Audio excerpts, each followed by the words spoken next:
Welcome to Hill Talks. I'm Sue Cranford from the Admission Office, and today I'm excited to welcome Dr. Becky Miller for a conversation about student support services, which are an incredibly valuable resource to all families who enroll at Eagle Hill School.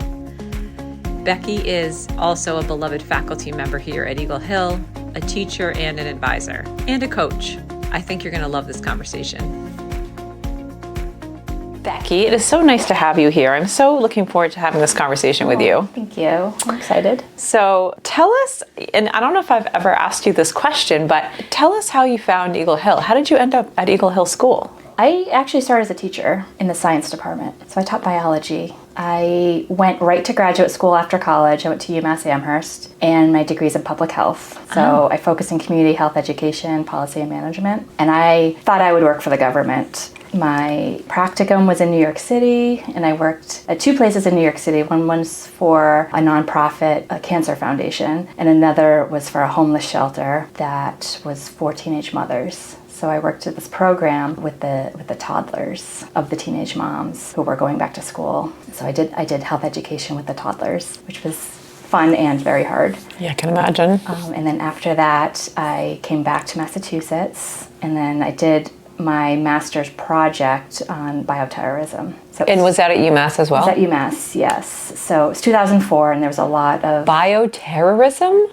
Yeah. Wow. And then I was not really finding a lot of stuff. I didn't really want to leave Massachusetts. I didn't really want to work in Boston. I just didn't like it. I just needed to come back to the country. So I was looking in the newspaper, and I saw an ad for a science teacher. So I applied, and Michael hired me to teach biology. Wow, and Michael Riando is the Dean of Academics. So he hired you because he saw really good things, and you became a teacher. And how long did you teach? So I taught biology only for 1 year. Okay. Well, I was hired to teach health and biology. I think that particular sophomore class was large, so we had an extra section of biology that year. The next class was smaller, so we didn't need that extra section, so I just taught health. Okay. And I kind of revamped the health curriculum and changed it a little bit. Did you have your PhD at that point? No. And so while you were at Eagle Hill, is that when you pursued your degree in psychology? Yes. So about probably 3 years into teaching, I thought I needed to learn more things, and that I felt like I knew a lot about health education, but I didn't know a lot about learning disabilities or ADHD or any of that stuff, and I wanted to learn more about that. So I went back to school at night, and I would take 4 classes a semester, and I got another master's in educational psychology, and then 2 years later I got an EDD. That's cool, because your degree really grew out of the work that you were doing here and your desire to kind of continue your knowledge, building your knowledge, understanding the students that we serve and that every school really serves. Right, and it's all about community and what the community needs, right, and creating goals and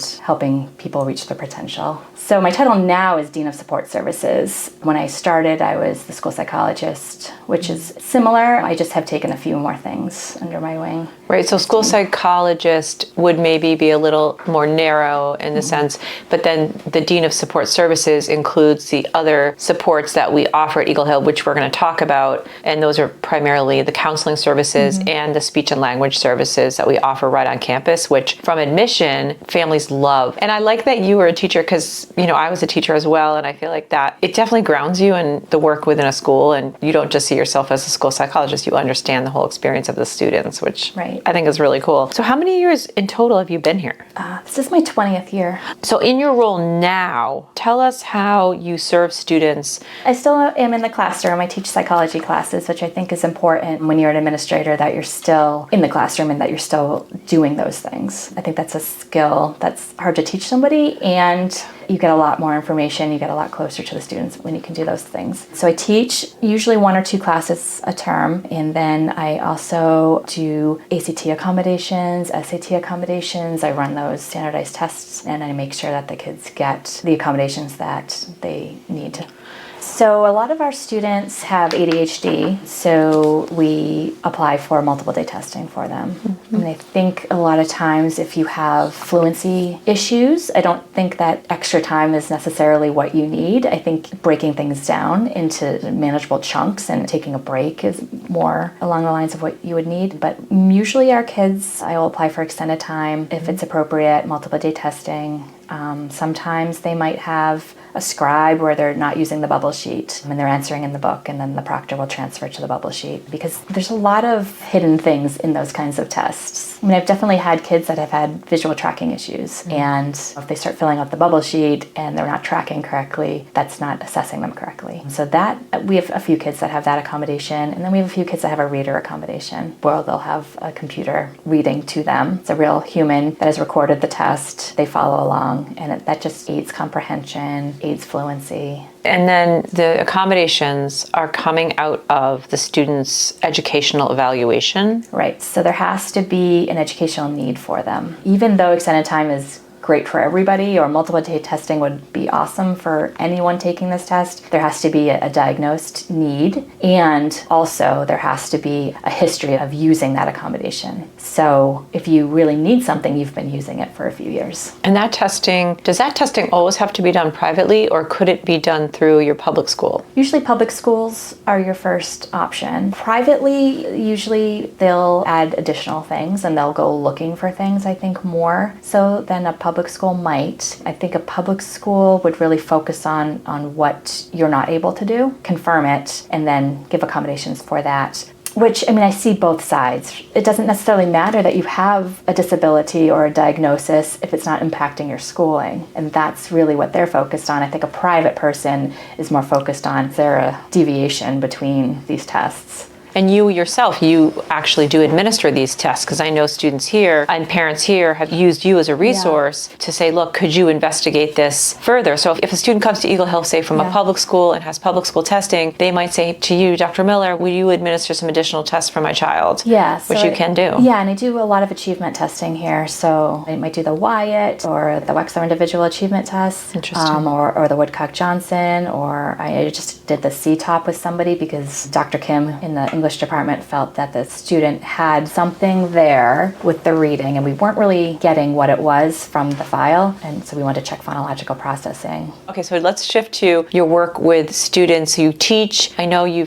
teach some really interesting psychology classes, and I think for me, when I walk around, I always say that I think it's phenomenal that we have a psychology department here, because you can actually create almost a little minor: psychology, abnormal psychology, child development. I feel those are almost college level classes, some of them. I think they're so. challenging. So I have a particular student, he's a freshman now in college, and he texted me at the end of last semester and he said, I was familiar with everything that was taught in my psych class. All right, what about working with students? You're also an advisor, so you work directly with students. And then you also oversee the additional support services that we offer. And that must be when your title changed. Yes. I wanted to kind of strengthen up that part of our school. So we contract with some speech and language pathologists, and we contract with some individual counselors. The difference is that the individual counselors have offices here. So they're not on faculty here, they're still independent. And they still have the confidentiality with the student that they would if they had an office down the street. It's just that they are in our community, they understand our community, they understand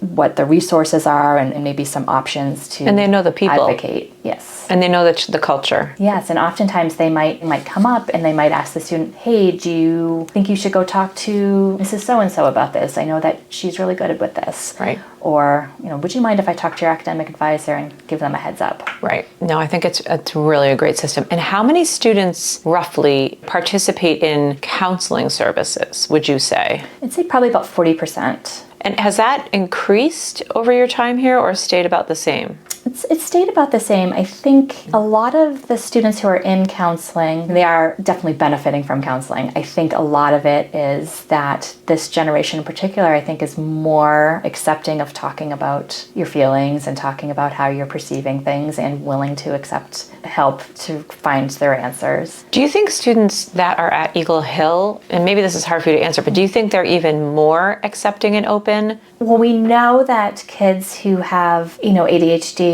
or learning disability, there's a lot of comorbidity with anxiety. And I think with a reading disability, you probably haven't been diagnosed until 3rd, 4th grade. Right. But I'm sure that they were understanding that they weren't doing the same things as their friends, or that they were spending a lot more time than their friends were trying to learn how to read. So I think that can take a toll on you. I think when you know, or you have an inkling that things are easier for somebody else, else and they're not as easy for you, then something must be, wrong with you. And I think that can take a toll on a kid. Right, because they also try to hide it, right? I mean, I think most kids want to blend in. They don't want to stand out. They don't want to get pulled out of classes and exactly. have everyone ask where they're going. You're right. It starts so young. So now here we're still unpacking things that might have happened when they were younger even. That's really interesting. And just along those lines, because I think about this in admission with working with families and trying to explain to families sort of what we do and the kinds of kids that we do really well with. And we typically say that if anxiety was the primary factor in a student's profile, then we might not be the right school. But we see so much anxiety. And I just wonder if you could comment on that at all. When you use the term anxiety, I think a lot of times people use that word incorrectly. Like I'm so anxious, or I have a lot of anxiety around this test. And I think that if our kids have some of that anxiety, it's easy to talk about where it came from, manage it if we can place it on something. Mm-hmm. So if it's about taking a test, if it's about reading out loud in class, I mean, that's very specific, and that's things that we can definitely work on. I think things that we might see that would be very difficult would be school avoidance, refusing to get out of bed, leaving a class and hiding. Things like that would lead me to believe that anxiety was the prominent diagnosis there. I think typical anxiety that we would see would be feeling overwhelmed with having to complete this lab report that is 50% of your grade, or maybe being concerned about going to talk to a teacher and kind of needing a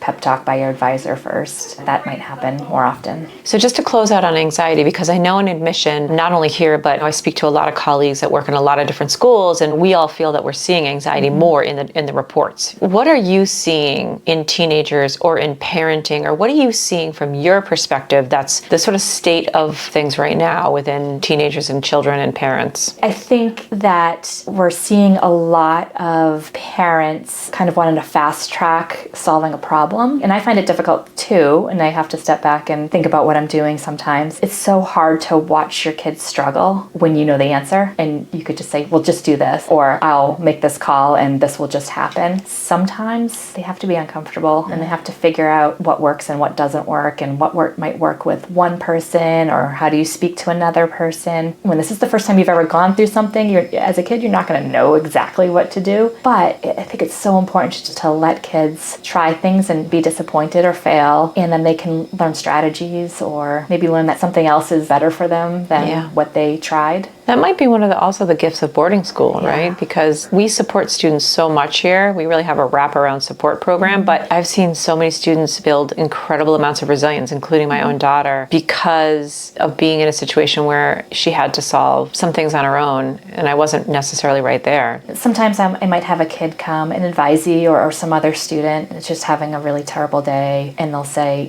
this is happening, and I'm having this problem with my friend group, or this. And usually my first question is, okay, what do you want to do about it? And see if they can come up with a plan. I might guide their plan a little bit if it's a terrible idea. But usually I want to see, let's think about how we can problem solve this first without, me making a phone call and making it go away. That's really good. I have to remember that. That's really good advice, Becky. I like to hear the story first. Could you just give an overview of what are the speech and language services? What kind of skills do the speech therapists work on with kids? So our speech therapists, we contract with a private company, but the really neat thing I think about them is that because they're private speech and language pathologists, they'll do things that public schools won't do. So usually a public school is going to give speech and language services that directly impact something academic, like I need help with my writing, or I need help with expressive language, and they might not do RTIC. So if somebody has a speech impediment, they might not work on that if it's not affecting their schooling, where our people would.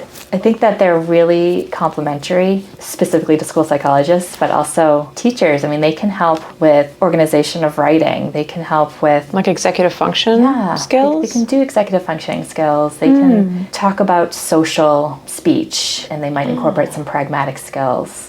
So I think that they take a lot of what kids might be getting from other people and reinforce it. That's interesting because, in a narrow view, because my own kids never needed any speech services, so I would only think of it as, it helps you to say the words. Yes. But there is so much more to it. That is really interesting. Okay, that's excellent. And percentage-wise? Probably say by maybe 20%. All right, I know that we've covered a lot, and we probably could go on forever, but I always like to close by talking about a student that you remember that really stands out to you as a student that benefited tremendously from being at Eagle Hill? One in particular was my advisee. He was another administrator's advisee, and then that administrator was in the reserves and he went abroad for a year. So I took him on for a year, and then when he came back, I gave him back. But we had a very close relationship, I think. And when he came for his first summer, and he was just a little guy, and I remember he was just getting into trouble, kind of being mouthy and just being silly. And I was thinking, okay, this might work and this might not work. And I remember him with another one of my advisees. He was a bigger guy, and then I had another advisee that was very small. And I remember they would just